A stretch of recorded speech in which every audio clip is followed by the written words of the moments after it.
Interesting facts about the Bible, part 113. Did you know that the serpent, or Hasatan, had a curse placed on him that he would have animosity between women and their children? In Genesis 3, after Adam and Eve eat the fruit and they blame the snake, God says to the serpent, I will put animosity between you and the woman, between your seed and her seed. He will crush your head and you will crush his heel. And though this is talking about Yeshua and a prophecy about Yeshua the Messiah defeating the serpent, it is also an indication of how Satan feels about women and children. Since from women comes children, and eventually the greatest enemy of Hasatan himself, Yeshua the Messiah, he hates women and children. So that's why in wartime situations there are horrible atrocities cast on the innocents, the women and the children, and we see this again and again, oppression and mistreatment of women and children in society throughout history. But according to scripture, women are not hapless victims of Hasatan. They fight back.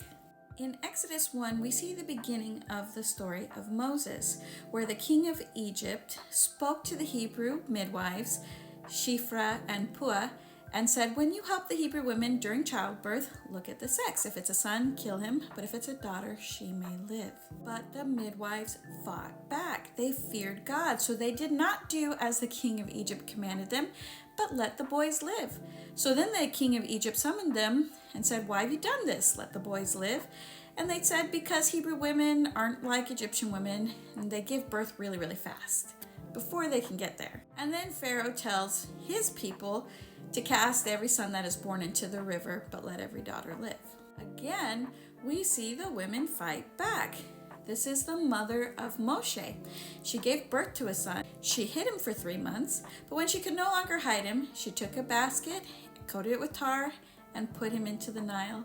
And then again, Miriam, his sister, stood off in the distance and watched to see what would happen to him. Again, another woman, the daughter of Pharaoh, came to bathe, and she saves Moses.